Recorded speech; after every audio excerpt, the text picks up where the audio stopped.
Rumah mantan anggota DPD RI Lanyala Mataliti di Surabaya digeledah oleh tim penyidik Komisi Pemberantasan Korupsi pada Senin 14 April 2025. Penggeledahan itu dilakukan atas dugaan korupsi dana hibah kelompok masyarakat di Jawa Timur.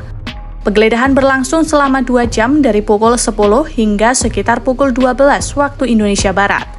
Berdasarkan pantauan Kompas.com, kediaman Lanyala di kawasan Wisma Permai Barat, Kecamatan Mulyorejo, Surabaya, tampak dipadati kendaraan di depannya. Rumah Lanyala juga tampak dijaga sejumlah anggota ormas berbaju loreng oranye. Mereka terlihat berjaga di beberapa sudut rumah Lanyala. Dalam keterangan tertulisnya, juru bicara KPK, Tessa Mahardika Sugiarto, membenarkan penggeledahan itu. Tessa menyebut kini tim KPK tengah melakukan kegiatan pemeriksaan di Surabaya terkait korupsi dana hibah.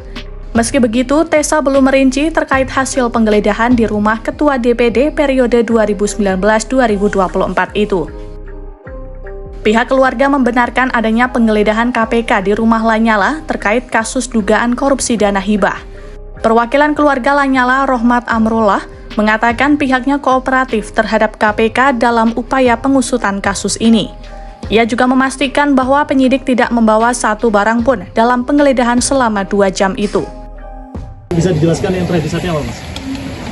Ya, memang benar ada penggeledahan dari KPK yang berkaitan dengan kasus dana hibahnya Pak Kusnadi.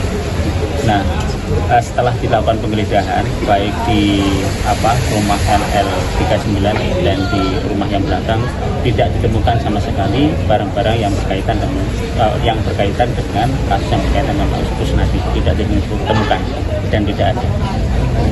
Sebelumnya, KPK telah menetapkan 21 orang tersangka dalam kasus dugaan suap alokasi dana hibah pemerintah Provinsi Jawa Timur.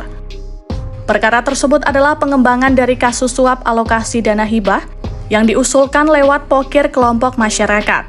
KPK menetapkan 21 tersangka, yakni 4 tersangka penerima dan 17 tersangka pemberi. Tessa menjelaskan bahwa 3 dari 4 tersangka penerima itu adalah penyelenggara negara. Sementara itu, 1 orang lainnya adalah staf penyelenggara negara. Lalu dari 17 orang tersangka pemberi suap, 15 diantaranya adalah pihak swasta, sementara 2 lainnya adalah penyelenggara negara.